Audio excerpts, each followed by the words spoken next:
Assalamualaikum warahmatullahi wabarakatuh. Alhamdulillah siang hari ini saya bisa berjumpa dengan salah seorang kepala daerah milenial yang memberikan waktunya untuk kami berdiskusi tatap muka. Beliau adalah Wakil Bupati Kabupaten Limur Kota yang baru saja dilantik hasil Pilkada Serentak 9 Desember 2020 yang lalu. Beliau adalah Bapak Wakil Bupati Bapak Rizky Kurniawan. Assalamualaikum Pak Abu. Waalaikumsalam. Apa kabar? Semoga sehat. Alhamdulillah sehat. Pak Abu sehat ya? Alhamdulillah sehat. Saya senang sekali hari ini Pak Abu memberikan waktu kepada kami meskipun di tengah-tengah jadwalnya yang sangat sibuk, apalagi Pak Bupati tidak berada tempat, tentu Pak Abu semuanya memberikan waktu kesempatan untuk kami berdiskusi. Terima kasih Pak Abu. Sama-sama.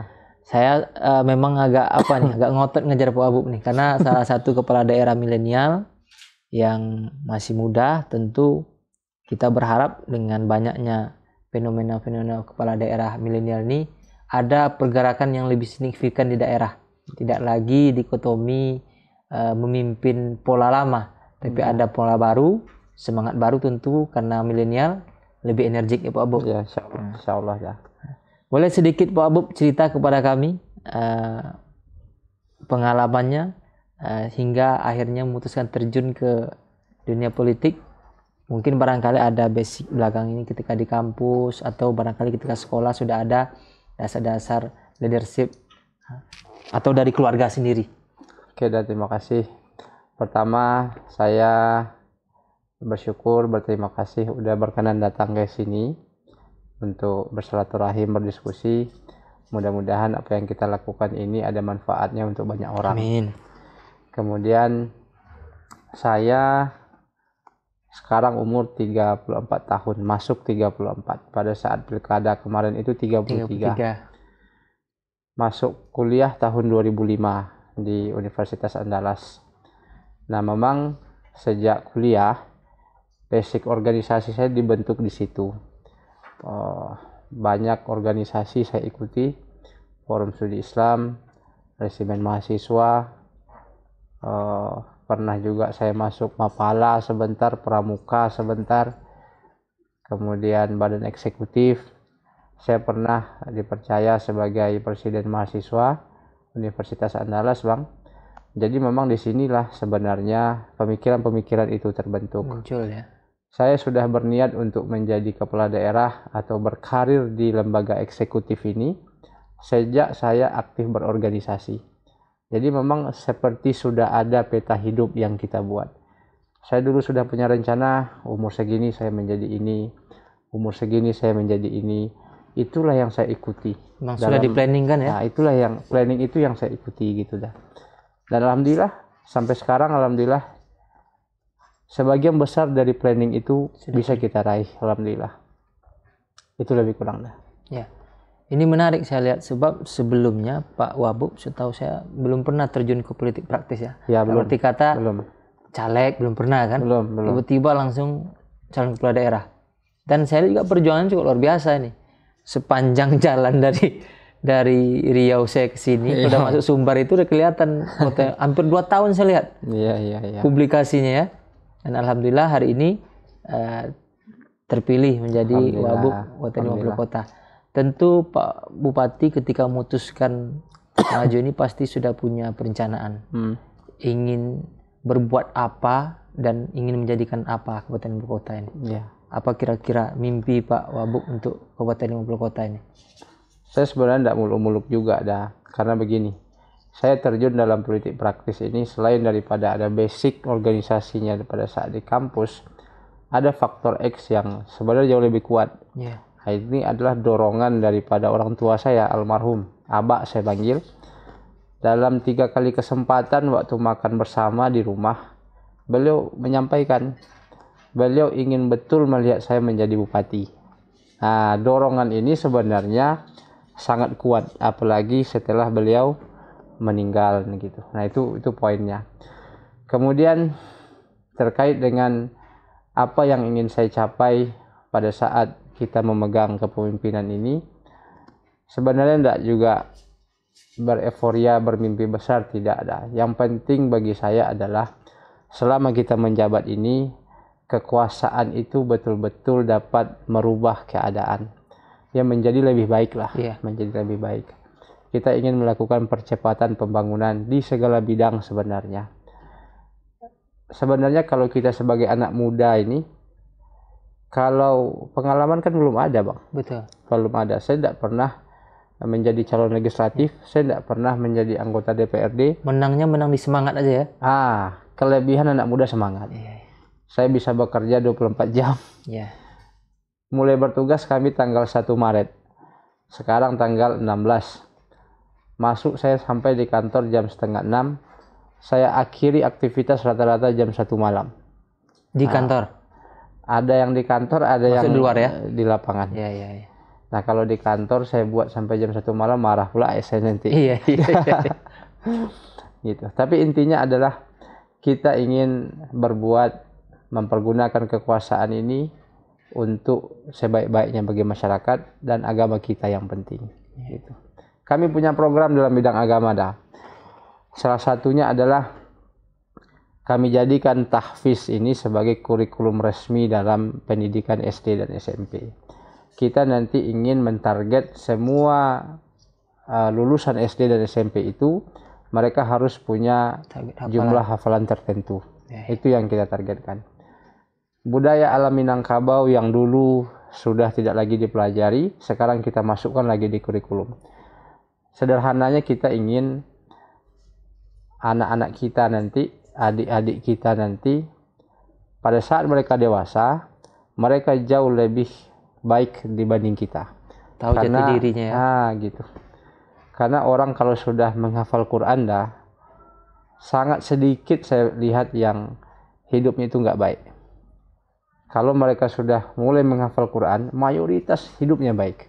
Nah itulah yang coba kita lakukan di 50 kota. Di samping yang lain, kalau kita bicara fisik, ada 4 prioritas pembangunan yang akan kita lakukan. Yang pertama, kita ingin mempercepat realisasi kawasan ibu kota. Ini ibu kota nih, sudah belasan tahun, tapi belum ada perkembangan yang berarti. Kita ingin di 3 tahun pemerintahan ini kita lakukan percepatan perubahan. Kemudian yang kedua, kita ingin melakukan percepatan pembangunan infrastruktur, terutama jalan. Ada beberapa daerah di Kabupaten 50 Kota ini yang masih sangat terbelakang. Nah, kita ingin percepat itu agar mereka terhubung dengan dunia luar. Aksesnya. Itu. Dalam rapat dengan TPAD, kami sudah berikan arahan untuk anggaran infrastruktur jalan itu mulai tahun 2022 itu kami gandakan dibandingkan dengan anggaran tahun-tahun sebelumnya. Yang ketiga, prioritas kita itu pembangunan pertanian. Karena memang mayoritas ekonomi 50 kota ini ditopang oleh pertanian. Kami sadar betul bahwa Provinsi Riau, daerah tetangga, seharusnya dapat kami sanggah kebutuhannya. Kebutuhan telur mereka, kebutuhan padi, beras. Kami termasuk bergantung telurnya dari Kumbu ini. Mungkin saya pikir Riau hanya mampu untuk mandiri sekitar angka 15-30% saja. Sisanya harus disuplai dari Sumatera Barat. Dan daerah terdekat adalah Kabupaten 50 Kota. Maka karena itu prioritas pembangunan kami adalah pertanian. Kami merencanakan persentase APBD kita untuk alokasi pertanian ini minimal 10% dari total APBD kita. Ini adalah pertama kali sejak kabupaten ini ada. Kalau kita merealisasikan alokasi pertanian ini 10% ini pertama kali nih sejarah. 10% ini termasuk fisiknya atau hanya untuk penguatan program? Totalnya. Kalau sekarang sedikit sekali. Nah, kita naikkan menjadi 10%. Kemudian yang keempat itu adalah pariwisata. Pariwisata kita ini udah nanti kalau punya waktu saya bawa keliling. Kita punya destinasi yang berpotensi kita kembangkan itu lebih daripada 200 titik. Dan itu alamnya indah luar biasa Indah luar biasa. Persoalannya adalah saat ini masih hidden, masih tersembunyi. Orang luar belum tahu bahwa kita punya potensi. Inilah yang kita garap sekarang.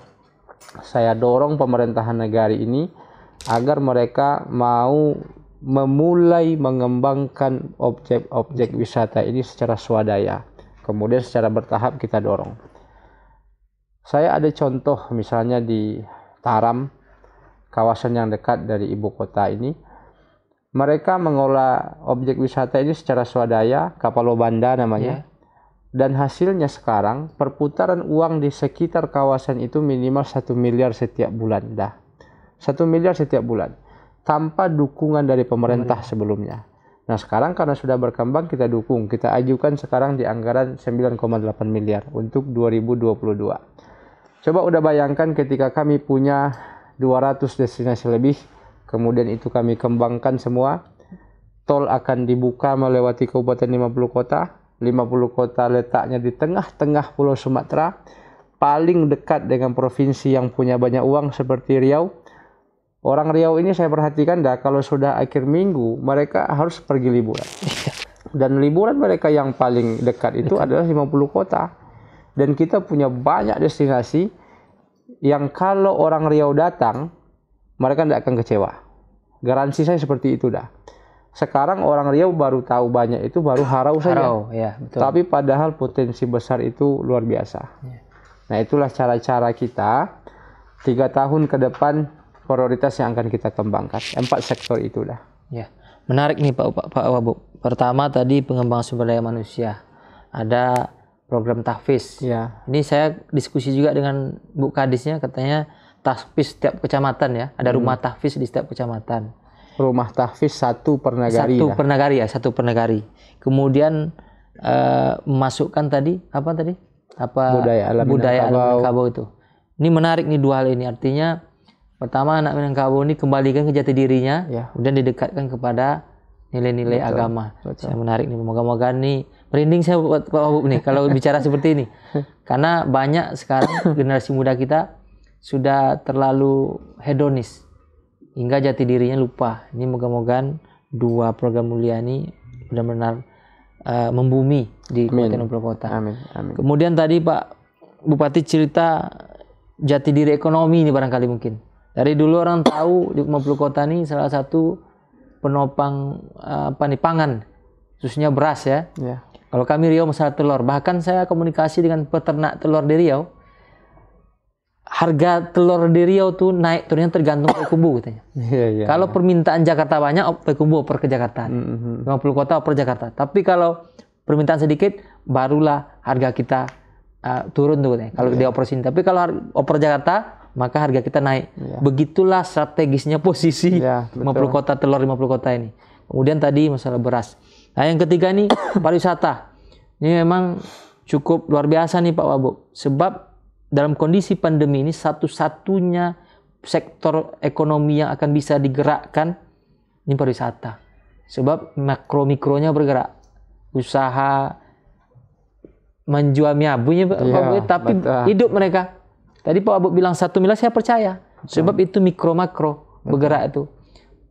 Destinasi ada, tapi ditopang dengan UKM-UKM masyarakat. Tinggal pemerintah ini membenahi. Nah, tambah lagi kata Pak Wabub tadi melakukan ekstensifikasi destinasi wisata. Ada 200, ini luar biasa nih Pak Wabub. Kalau sudah terbangun ini, kita nggak mikir sumber daya alam lagi nih. Artinya bukan mikir minyak gas lagi, tapi sumber daya yang abadi. Minyak gas sementara sifatnya, tapi pariwisata ini abadi. Kalau kita nggak percaya, kita lihat aja NTB dengan Bali. Mereka hidup hanya dengan pariwisata. Tambah lagi, salah satu ikon yang terkenal di 50 kota ini kan Harau sama Kelok 9. Tinggal melakukan pembenahan saja ya Pak Wabub ya. Betul. Nah, mimpi Pak Wabub saya sangat apresiasi. Moga-moga ke depan apa yang direncanakan Pak Wabub serta Pak Bupati ini terrealisasi. Amin. Tentu dalam menjalankan tugas negara, amanah yang diberikan oleh masyarakat, Pak Wabub punya pegangan. Salah satunya mungkin tadi karena ada ucapan yang jadi doa almarhum orang tua. Apa filosofi hidup yang Pak Wabub pakai? Apa filosofi hidup? Karena pasti kita punya itu kan. Saya tidak tahu saya tapi saya berusaha untuk hidup ini yang pertama disiplin. Saya berusaha betul dari awal, dari kecil saya berusaha untuk disiplin. Jadi hadir kantor memang 7:30 ya? Oh enggak ada, enggak. 7:30. Oh, 7:30. 7:30. 7:30 enggak ada orang di kantor jam 7:30. Tadi 7:30 udah. 7:30. Pertama disiplin ya. Pertama disiplin. Yang kedua bermimpi besar. Nah, karena sederhananya dah. Mumpung mimpi itu gratis ya. Iya. Sederhananya begini. Apa yang kita lakukan tergantung apa yang kita pikirkan. Betul. Jadi kalau kita berpikir sederhana ya kemungkinan besar kita dapat yang biasa saja. Iya. Ketika kita berpikir besar, biasanya juga diikuti dengan tindakan-tindakan yang besar gitu. Saya biasakan seperti itu dah. Dan saya juga membiasakan dari dulu membuat peta hidup saya. Dan itu saya selalu evaluasi terus, tercapai atau tidak. Ini perencanaan tercapai atau tidak. Saya evaluasi. Di dalam pembekalan organisasi, ini kan sebenarnya masuk nih sebagai bahan terus. Kan membuat peta hidup kita. Tapi saya lihat banyak orang menganggap ini sebagai sesuatu yang sepele saja. Padahal ini penting betul lah. Saya pikir ini penting betul.